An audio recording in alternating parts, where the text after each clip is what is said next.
H-1B visa शुल्क बढ़ोतरी का बड़ा प्रभाव, आईटी शेयरों में भारी गिरावट। अमेरिका ने H-1B वीजा आवेदन शुल्क को बढ़ाकर $1 लाख लगभग 88 लाख रुपये कर दिया है, जिसका असर भारतीय आईटी कंपनियों पर पड़ रहा है। ये शुल्क केवल नए वीजा आवेदकों पर लागू होगा, मौजूदा वीजा धारकों व नवीनीकरण पर इसका असर नहीं होगा। H-1B वीजा भारतीय आईटी पेशेवरों के अमेरिका में काम करने का महत्वपूर्ण माध्यम है।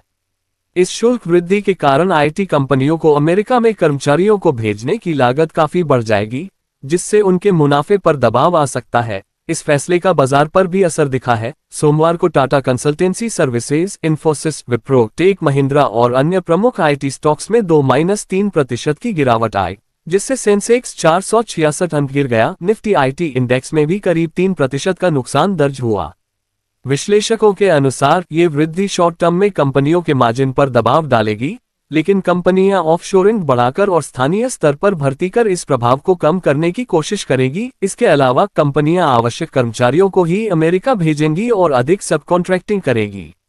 नेस्कॉम और आईटी उद्योग ने इस वृद्धि से राहत जताई है, क्योंकि उन्होंने पिछले वर्षों में अमेरिका में H-1B वीजा पर निर्भरता कम कर दी है और स्थानीय भर्ती बढ़ाई है। इसलिए उनका मानना है कि इसका व्यापक प्रभाव सीमित रहेगा और दीर्घकालिक रूप से भारतीय आईटी सेक्टर मजबूत बना रहेगा। हालांकि वित्त वर्ष 2026-27 में इस बदलाव का असली प्रभाव देखने को मिल सकता है।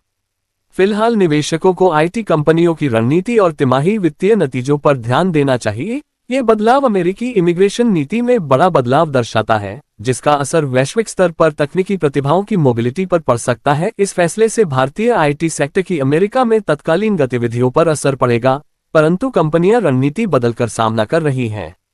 इस प्रकार H-1B वीजा शुल्क वृद्धि से आईटी कंपनियों और स्टॉक्स में बेचैनी है, लेकिन दीर्घकालिक सुधार और अनुकूलन की उम्मीद है।